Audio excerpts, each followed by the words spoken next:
Good evening. अभी हम doubt session अपना स्टार्ट कर रहे हैं। तो ये पहला डाउट है जो आया है HCV page number 160 exercise number 14। Exercise का 14th क्वेश्चन। क्वेश्चन ये है द बलून, ये जिसका मास कैपिटल M दिया है, द लाइट रोप, बिना मास की एक रोप है, लेंथ L है, and the monkey are at rest in air. अब देखो इसी बात से आप समझिए कि are at rest in air, इसका मतलब इस पूरे सिस्टम पे F एक्सटर्नल 0 है on the system M plus M। अब कोई सोचे वेट लग रहा है तो इतना ही एयर का बॉइंट फोर्स लग रहा होगा, हवा के कारण बॉइंट फोर्स, जिससे कि F एक्सटर्नल 0 है। अब अगर F एक्सटर्नल 0 है और ये सिस्टम रेस्ट पे है तो इसका मतलब centre of mass will stay at rest. Centre of mass will stay at rest का मतलब कि अगर इंटरनल मूवमेंट होती है पार्टिकल्स की, पार्टिकल सिस्टम के जो भी पीसेज हैं उनकी, तो उससे एक्सियम नहीं बनेगा, वाईसीएम नहीं बनेगा। तो अगर मैं ऊपर वाले एक्सिस को एक्स एक्सिस बोलता हूं, इसको ओरिजिन बोलता हूं, इस तरह से ये मंकी जहां है उसको ओरिजिन, ऊपर वाले एक्सिस को एक्स एक्सिस, तो जहां सेंटर ऑफ मास है वहीं रहेगा। तो delta axiom, change in axiom, ये हम पढ़ चुके हैं कि अगर एक्सटर्नल फोर्स 0 है तो सेंटर ऑफ मास अगर पहले रेस्ट पे था तो अभी भी वो रेस्ट पे ही रहेगा। तो अगर मैं इस चीज को आगे बढ़ाऊं, डेल्टा एक्सियम, जब ये दोनों मिले, कुछ मंकी ऊपर चढ़ा होगा, कुछ बलून नीचे आया होगा। ऐसा तो है नहीं कि खाली मंकी एल चला गया बलून वही रहा होगा, फिर तो centre of mass he rise कर जाएगा। तो मतलब फाइनल सिचुएशन कुछ ऐसी बनेगी कि कुछ तो ये बलून नीचे आया होगा और कुछ ये मंकी यहां आ गया होगा। इस तरह की ये सिचुएशन बन गई, ये कैपिटल M और ये स्मॉल m। अब देखो कुछ ये डिसेंड करके आया है नीचे और कुछ ये मंकी ऊपर चला है और दोनों मिलके मिल गए, तो मतलब ये L सेपरेशन दोनों ने कवर कर दिया इस तरीके से। सपोज मंकी ऊपर गया x1 और ये बलून नीचे आया x2, ये दोनों का मोशन है। मंकी पॉजिटिव डायरेक्शन में गया और बलून नीचे, इसका मतलब अगर मुझे डेल्टा x2 लिखना है तो वो तो होगा माइनस x2, और डेल्टा x1 लिखना है तो वो होगा प्लस x1।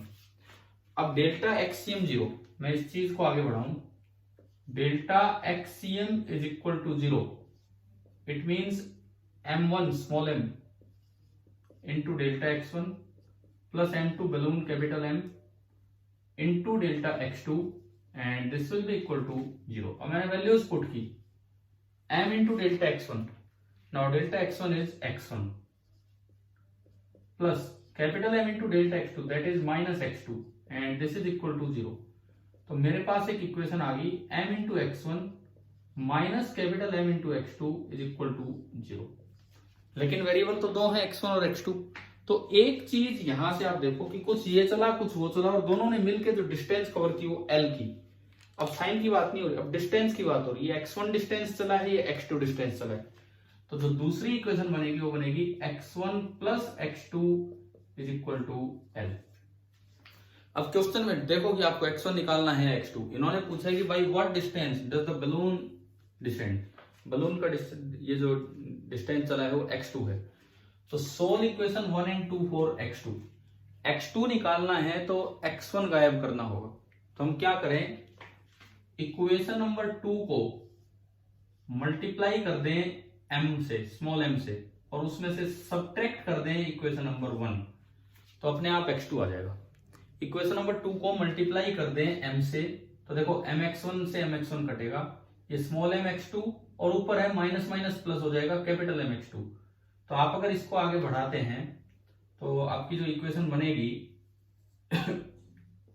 ये बन रहा है, ये तो कैंसिल ही होगी, ये टर्म जुड़ गई, तो small m x2 plus capital M x2 is equal to, equation 2 को m से मल्टीप्लाई किया स्मॉल m से, तो ml और उसमें घटाओ 0 तो कोई फर्क नहीं पड़ रहा, तो ये आ गया। फाइनली अगर मैं इसमें से x2 कॉमन लूं तो m प्लस m बचा और उधर ml है, इसका मतलब मेरा x2 आ गया, जो बैलून जो चलेगा वो आएगा m into L upon m plus m, ये आ रहा है। अच्छा, इस क्वेश्चन में यूं भी पूछ सकते थे कि मंकी कितना चला होगा, ऐसा नहीं कि याद ही करके चले जाओ आंसर, पता लगे पेपर में कहीं कुछ थोड़ा सा चेंज हो गया पूछ ले कि मंकी कितना चलेगा, तो मंकी कितना चला होगा, x1 निकालना है तो x2 में से आप सॉरी l में से x2 घटा देंगे, तो l माइनस ये करोगे तो बस ऊपर एक कैपिटल M आ जाएगा और कुछ नहीं आना। मतलब अगर इसी सवाल में यहां पे मैं चेंज कर दूं, और मैं थोड़ा सा देखो क्वेश्चन चेंज करके बना रहा हूं, बलून की बजाय यहां आ जाए कि मंकी और डिसेंट की बजाय एसेंट की, कितना वो ऊपर गया, तो एक ही चेंज है, मुझे इस बार x2 नहीं x1 निकालना। चलो आपने x2 निकाल भी लिया तो इसको वापस इक्वेशन नंबर 2 में पुट कीजिए, इक्वेशन नंबर 2 में, तो आपका जो x1 आएगा that will be l minus x2, मैं यहां लिखता हूं x1 that will be equal to l minus x2, यानी कि l minus small m into l upon m plus m, इस बार स्मॉल एम एल कट जाएगा और ये आ जाएगा capital M L upon M plus M. ये आया डिस्टेंस कवर्ड बाय मंकी और वो आ रहा है डिस्टेंस कवर्ड बाय बलून, और दोनों का सम आप देख सकते हो कि एल आ रहा है। तो मुझे लगता है ये क्वेश्चन समझ आ गया होगा, और ये लगभग उस तरह का था, लगभग जैसे वो हमने कि प्लैंक पे ये इधर चला दूसरे एंड पे पहुंचा, तो ऐसे मंकी चला और दूसरे एंड पे पहुंचे, परंतु उस चक्कर में वहां प्लैंक चलता था या मंकी चला, सॉरी बलून चला है, तो वही सेम क्वेश्चन थे। अच्छा रेस्ट पे दिया है, इसका बड़ा यूज है क्योंकि रेस्ट पे था तभी सेंटर ऑफ मास वहीं रह पाएगा। ठीक है, आप अपने डाउट्स भेजिए, मैं सोल्व करूंगा। Thank you.